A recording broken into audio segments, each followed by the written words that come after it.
Praise the Lord. ஹல்லேலூயா. இன்று நம் ஆண்டவராகிய இயேசு கிறிஸ்து உங்களுக்கு தருகின்ற இறைவார்த்தை மத்தேயு சுவிசேஷம் 10ஆம் அதிகாரம் 31வது வசனம்.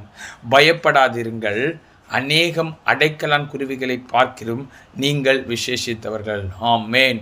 ஹல்லேலூயா. Praise the Lord. இந்த காணொலியை பார்த்து கொண்டிருக்கிற உங்களை பார்த்து ஆண்டவராகிய இயேசு கிறிஸ்து 2 காரியங்களை குறிப்பிடுகிறார் சகோதர சகோதரி. முதலாவது, உங்களை பார்த்து பயப்படாதிருங்கள் என்று குறிப்பிடுகின்றார். ஏனென்றால் ஆண்டவராகிய இயேசு கிறிஸ்து நம்மோடு இருக்கின்றார். நாம் யாரை கண்டும் பயப்பட தேவையில்லை சகோதர சகோதரிகளே. இரண்டாவது, நம் அருள்நாதராகிய இயேசு கிறிஸ்து உங்களை பார்த்து சொல்வது, நீங்கள் விசேஷித்தவர்கள். ஏனென்று பார்த்தால் கர்த்தர் உங்களோடு இருக்கிறார், நீங்கள் விசேஷித்தவர்கள் சகோதர சகோதரிகளே.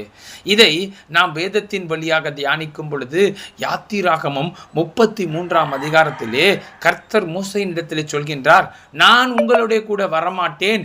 ஏனென்றால் இந்த ஜனங்கள் வணங்கா கழுத்துள்ள ஜனங்கள். நான் ஒரு தூதனை அனுப்புகின்றேன், நீங்கள் செல்லுங்கள், நான் உங்களுக்கு தருகிறேன் என்ற தேசத்திற்கு செல்லுங்கள் என்று சொல்லும் பொழுது மோசே கர்த்தரிடத்திலே கன்வின்ஸ் பண்றார். பாருங்க, யாத்திராகமம் 33ஆம் அதிகாரம் 16வது வசனத்தில் சொல்கின்றார், நீர் எங்களோடு வருவதனால் தான் பூமியில் உள்ள எல்லா ஜனங்களை காட்டிலும் நாங்கள் விசேஷித்தவர்கள் என்று மோசே எங்கே குறிப்பிடுகின்றார். இந்த யாத்திராகமம் 33:16 படி நீங்கள் தெரிந்து கொள்ள வேண்டியது என்னவென்றால், நாம் விசேஷித்தவர்கள் என்றால் கர்த்தர் நம்மோடு வர வேண்டும், அதாவது கர்த்தர் நம்மோடு இருக்க வேண்டும் சகோதர சகோதரிகளே. அப்பொழுதுதான் நாம் விசேஷித்தவர்கள்.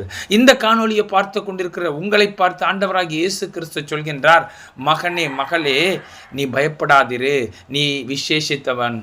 ஏனென்று பார்த்தால் கர்த்தராகிய நான் உன்னோடு இருக்கிறேன் என்று ஆண்டவராகிய இயேசு கிறிஸ்து சொல்கின்றார்.